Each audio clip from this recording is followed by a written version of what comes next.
Hello friends, welcome to study कर। दोस्तों, हमारा आज का टॉपिक है जोशीमठ। जोशीमठ को हाल ही में भूस्खलन अपतलन क्षेत्र घोषित कर दिया है, यानी कि लैंडस्लाइड सबसिडेंस एरिया घोषित किया है। जोशीमठ उत्तराखंड के चमोली जिले में स्थित है। आज हम जोशीमठ से रिलेटेड सारी इंफॉर्मेशन देखेंगे। जोशीमठ में हुए लैंडस्लाइड के बारे में, इसके इतिहास के बारे में, जोशीमठ की समस्याओं का कारण, उसको बचाने के उपाय, और साथ ही हम ये भी देखेंगे कि यह आपदा देश के लिए कितनी नुकसानदेह है। तो चलिए शुरू करते हैं जोशीमठ के बारे में। सबसे पहले मैं आपको हमारे मॉक टेस्ट की जानकारी देना चाहती हूँ।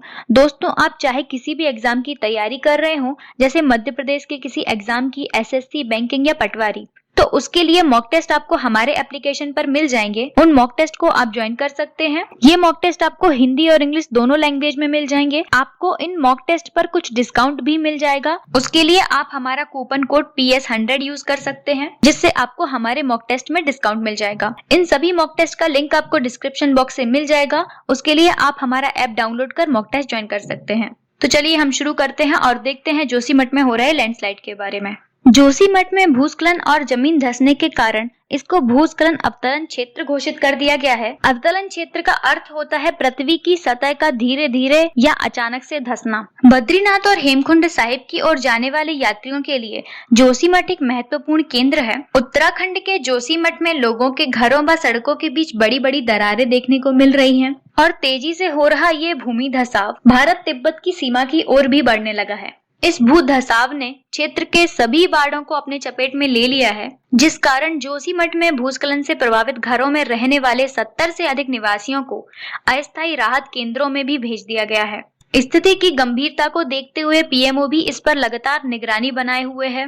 एक्सपर्ट्स का कहना है कि भूधसाव की घटना पर जल्द ही प्रभावी रोक नहीं लगाई गई तो यह देश की सुरक्षा को भी खतरा पैदा कर सकता है। लैंडस्लाइड की यह प्राकृतिक समस्या जोशीमठ में देखने को मिली है, जिस कारण जोशीमठ में अचानक जमीन धंसने के कारण उसे भूस्खलन अवतलन क्षेत्र घोषित कर दिया गया है। भूस्खलन बद्रीनाथ और हेमकुंड जाने वाले यात्रियों के लिए एक महत्वपूर्ण केंद्र है। लैंडस्लाइड होने के कारण लोगों के घरों व सड़कों के बीच में बड़ी बड़ी दरारें देखने को मिल रही हैं और तेजी से हो रहे इस भूधसाव के कारण इसकी सीमा में भी वृद्धि हो रही है। यह भारत और तिब्बत की सीमा की ओर बढ़ने लगा है। लैंडस्लाइड के कारण जोशीमठ में रहने वाले 70 से अधिक निवासियों को अस्थायी राहत केंद्रों में स्थानांतरित करना पड़ा। तो चलिए देखते हैं जोशीमठ के बारे में कि जोशीमठ कहाँ स्थित है और इसकी मान्यता क्या है। जोशीमठ उत्तराखंड के चमोली जिले में स्थित एक पहाड़ी शहर है। यह NH7 यानी ऋषिकेश बद्रीनाथ राष्ट्रीय राजमार्ग पर स्थित है। जोशीमठ गेटवे ऑफ हिमालय और ज्योतिर्मठ के नाम से भी जाना जाता है। यह 6150 फीट यानी कि 1875 मीटर की ऊंचाई पर स्थित है, जो बद्रीनाथ जैसे तीर्थ केंद्रों का प्रवेश द्वार भी है। जोशीमठ के महत्वपूर्ण धार्मिक और पर्यटन स्थलों में बद्रीनाथ, औली, फूलों की घाटी और हेमकुंड साहिब भी शामिल है। जोशीमठ आदि शंकराचार्य द्वारा स्थापित 4 पीठों में से एक है। इन 4 पीठों में उत्तराखंड के बद्रीनाथ में ज्योतिर्मठ, रामेश्वरम में श्रृंगेरी मठ, उड़ीसा के पुरी में गोवर्धन मठ और गुजरात के द्वारका धाम में शारदा मठ स्थित है। धार्मिक, पौराणिक और ऐतिहासिक शहर होने के साथ ही यह इलाका सामरिक दृष्टि से भी बहुत महत्वपूर्ण है। तो याद रखिएगा, जोशीमठ कहाँ स्थित है? उत्तराखंड के चमोली जिले में। यह ऋषिकेश बद्रीनाथ राष्ट्रीय राजमार्ग NH7 पर स्थित है। जोशीमठ को और किन नामों से जाना जाता है? गेटवे ऑफ हिमालय और ज्योतिर्मठ। जोशीमठ बद्रीनाथ जैसे तीर्थ केंद्रों का प्रवेश द्वार भी है और यहाँ पर पर्यटन और धार्मिक स्थलों में बद्रीनाथ, औली, फूलों की घाटी और हेमकुंड साहिब स्थित है। जोशीमठ आदि शंकराचार्य द्वारा स्थापित 4 पीठों में से एक है। जोशीमठ धार्मिक, पौराणिक और ऐतिहासिक शहर होने के साथ ही सामरिक दृष्टि से भी महत्वपूर्ण है। तो चलिए देखते हैं जोशीमठ के भूधसाव के इतिहास के बारे में। जोशीमठ में भूधसाव की चेतावनी आज से 50 साल पहले ही दे दी गई थी। यह शहर पहाड़ों के सदियों पुराने मलबे पर बसा है। जोशीमठ की जांच के लिए पहली बार 1976 में SC मिश्रा की अध्यक्षता में एक 18 सदस्यीय समिति का गठन किया गया था। इस समिति ने अपनी रिपोर्ट में कहा था कि जोशीमठ धीरे धीरे धंस रहा है। तो याद रखिएगा, जोशीमठ की जांच के लिए पहली बार समिति कब गठित की गई थी? 1976 में। इसकी अध्यक्षता किसने की थी? SC मिश्रा ने। और इस समिति की रिपोर्ट में कहा गया था कि जोशीमठ धीरे धीरे धंस रहा है। तो चलिए देखते हैं कि जोशीमठ की समस्याओं का आखिर कारण क्या है।